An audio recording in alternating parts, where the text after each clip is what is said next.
The only thing you felt were your nerves. I stood there as the machine scanned my body for bacteria and deadly cells. I closed my eyes and counted the seconds. There was nothing to be worried about. Just as I had told the kid, I'd gone through the exact same scan only a few hours ago. Nothing had changed. I waited for the beep. Silence. I lifted my head to see if a green light flashed. Nothing. I turned around to get confirmation from one of the guards. Instead, I found an assault rifle pointed at my chest. "Stay right where you are," said the guard from behind his gas mask. He had a rough voice with a slight country twang.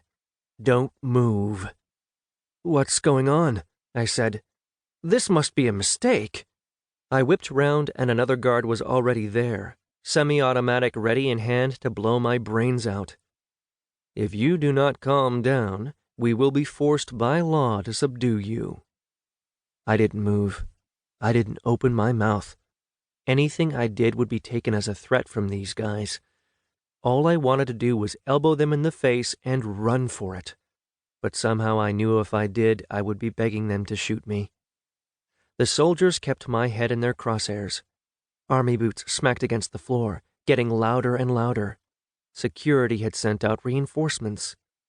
2 new armed guards took position in front of the bioscan and started processing people. The guard at my back patted me down and confiscated my phone, wallet, and passport. "Hey, I need those." "Not where you're going," muttered the guard, patting me down. Once finished, the other soldier said, "Follow me." He spun round and marched forward. I stood still, frozen with fear, paralyzed. What was about to happen? The guard behind me dug the barrel of his gun deep into my skin. A sharp pain ripped across my back. "Move it!" I caught up with the marching guard while the other one followed behind, making sure I didn't run for it. We entered a back stairwell and headed down the steps. A cold draft swept through. My teeth shivered and my shoulders shook. At the bottom was an open door, leading to the tarmac. Waiting for us, there amongst the planes and runways, was a green army van, engine running. The guard opened the back door and I climbed in. Behind me, the soldier kicked my back with his boot, knocking me into the van. "What the hell?" "Shut up," said the soldier, climbing in after me and shutting the door. He signaled the driver. "Take us to the quarantine facility." I got up off the van's floor and sat down in the corner seat. "What are you guys planning to do to me? What exactly have I done?" The guard, who wasn't a complete dickhead, turned to me and lifted his gloved hands to his head. He fiddled with his gas mask and pulled it off. The man behind the mask had a boxy head with a square jaw. He had a standard army buzz cut and blue stoic eyes. He blinked, and a string of numbers and code fell along the side of his right eye. No wonder this guy didn't give a shit. He was an android. "Passenger 1307B, he said.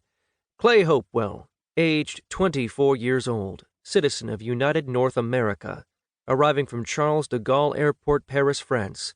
Flight number 248. You've been put under immediate arrest for breaking international law by the decree of—" "Breaking the law? How so?" "Isn't it obvious, dumbass?" said the jerk guard, who kept his mask firmly on his head. "You got 0. You're a ticking time bomb now, bud. I'm sure all those French fucks are real happy with themselves for kicking out all the foreigners."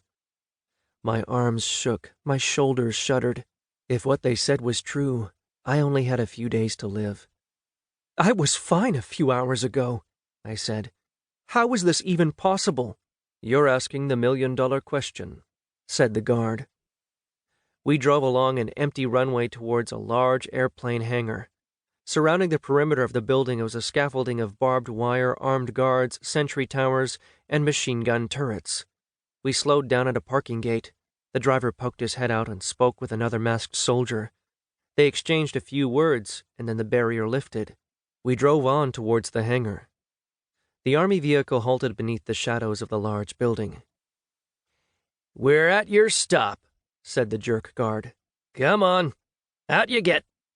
He grabbed my jacket collar and dragged me out of the van. All the turrets from the different sentry towers pointed down at my section of the tarmac. The guard led me over to a small shed-like building attached to the hangar. He He punched in key commands.